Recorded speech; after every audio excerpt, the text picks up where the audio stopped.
Yon, what's up mga boss idol? Welcome back again sa akin channel mga boss. Yon, ito mga boss. Ito yung na inaantay nyo na bagong release na Scion 3. Yan. Tara boss, samahan nyo ako para itong quality nitong Scion 3, no? Marami nag-aabang nito kasi bagong release talaga to mga boss, no? Tara, samahan nyo ako para ipakita tong Scion 3. Let's go!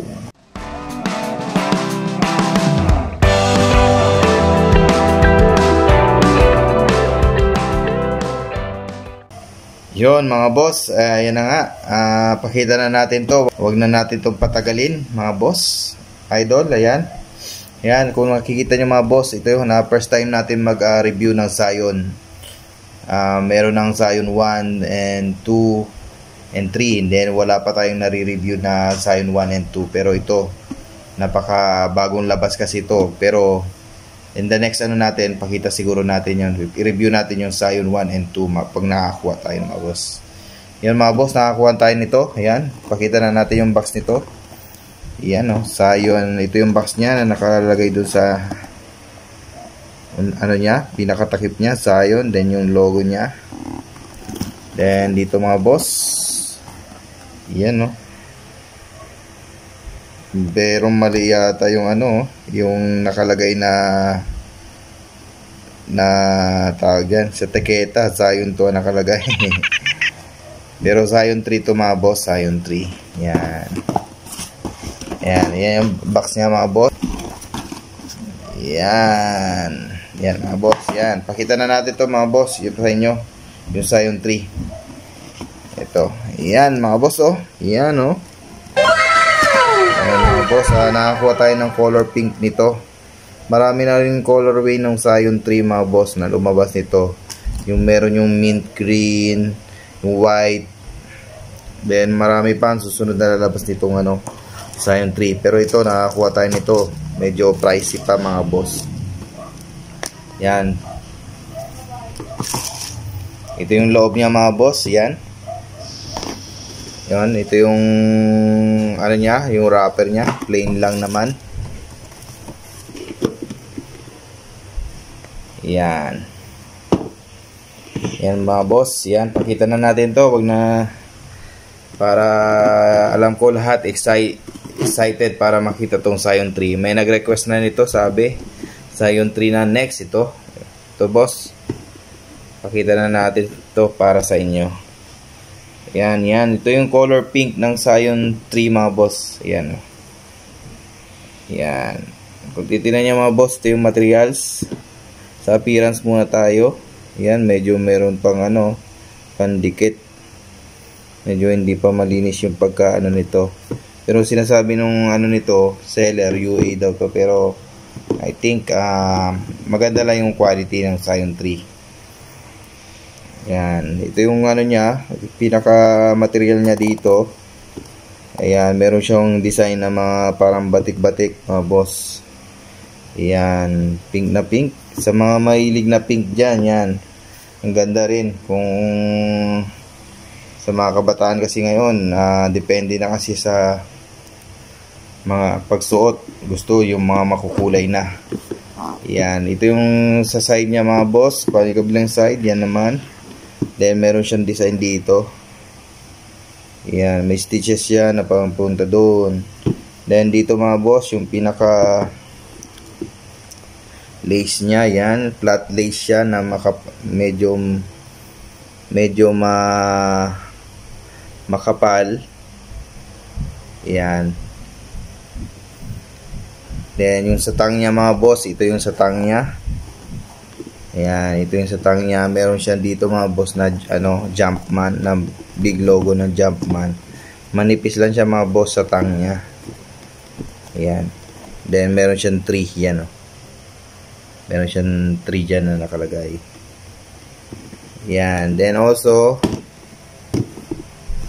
bilang side, ito naman yung side nya. Meron siyang design dito na plastic to mga boss, plastic. Ayan. Then sa kabilang side yan naman din. Then sa back side niya mga boss, ito naman ang backside ng Zion, yan yung Zion niya na symbol. Meron siyang symbol dito na napakalupit. Yan. Yan mga boss, embroidered siya mga boss, embroidered yung dito niya, embroidered yan, no. Embroidered yan. Then meron siya sa baba mga boss. Sa baba meron siyang yan. Logo na Jumpman na maliit. Yan. Then dito, same lang naman. Then yung pinaka ano niya mga boss, yan, pinaka dito sa ankle niya makapal. Ayan, makapal yan mga boss. At ayan oh, tingnan niyo. Masarap suotin ang kapal. Yan ang kapal nito. Then sa midsole niya, ito naman ang midsole niya mga boss. Yan, plastic to mga boss, plastic. Pero pagdating dito mga boss, yun yung camsole niya. Then meron siya nakalagay diyan na ano, may nakalagay boss may nakasulat siya. Wait lang NBLYTYDY. Yan. Hindi ko maano boss kung ano ibig sabihin ng ano niyan. Yan, NBLYYDY.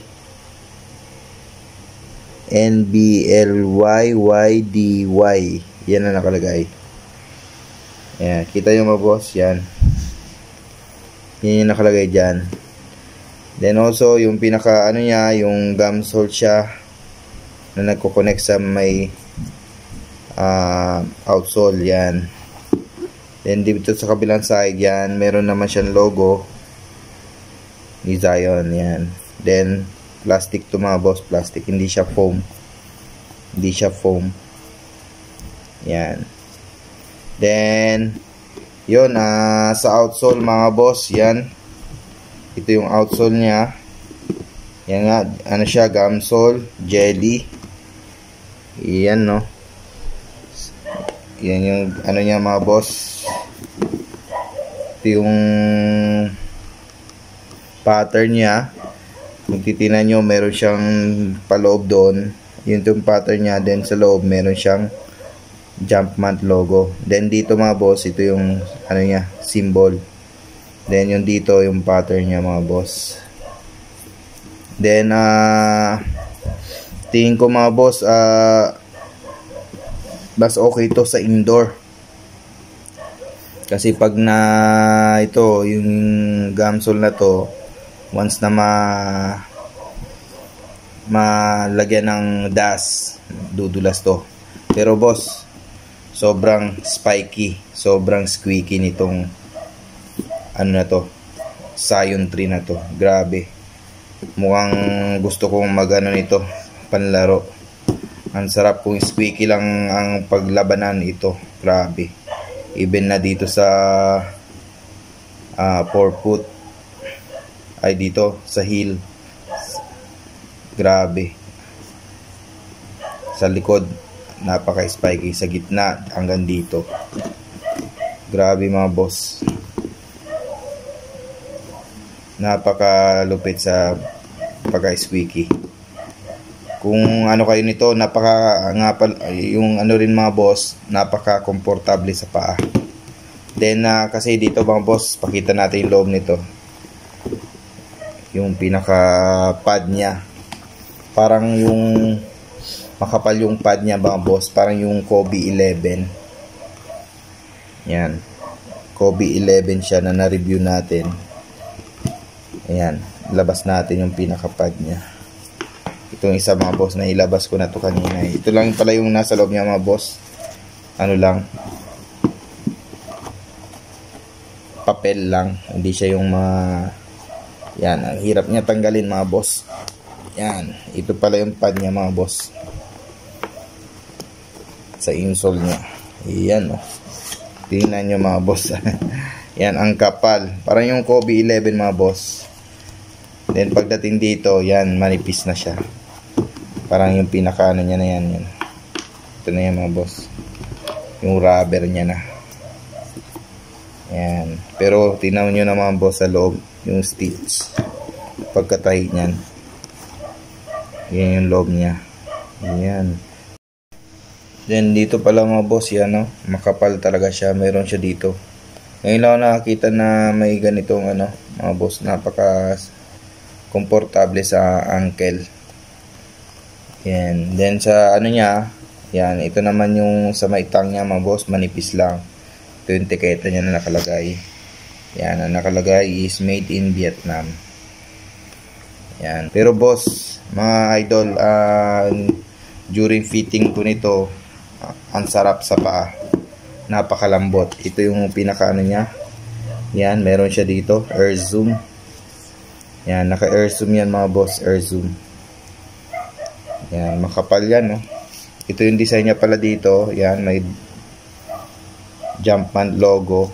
Yan.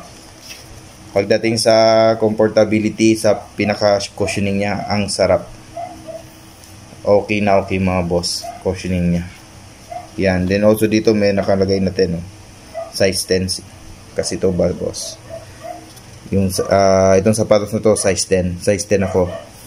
Then pagdating sa ano, kasi yung Zion 3 ngayon na slim na siya, slim type na siya, hindi tulad ng mga, alam ko yung Zion 1 and 2 ano siya, bulky. Then true to size naman siya mga boss. True to size naman siya. Then also hindi naman siya yung tawag dyan, yung pagka sinuot mo yung malapad yung paa dito. Okay lang naman. Sakto pa. Yan. Ang ganda nito boss yung puti. Then also yung mint green maganda rin. Pero yung puti, pag nakakuha ko, i-review natin mga boss. Ang ganda rin, maganda rin yun. Gusto ko nga rin to yun eh. Pero pag ganito kasi, kinuha ko lang to mga boss kasi naka-jackpot tayo. Ang bilis na makuha yung mga ganito. Yan. Kung gusto nyo yung ano, yung squeaky lang, ito na mga boss, Zion 3, grabe. Then ito yung Zion 3 na lumabas na slim type. Ang ganda, ang sarap din, parang alam mo yung Kobe, mga Kobe na ano. Then also low cut siya mga boss, low cut yan, pero napakasarap, napaka-komportable sa paa.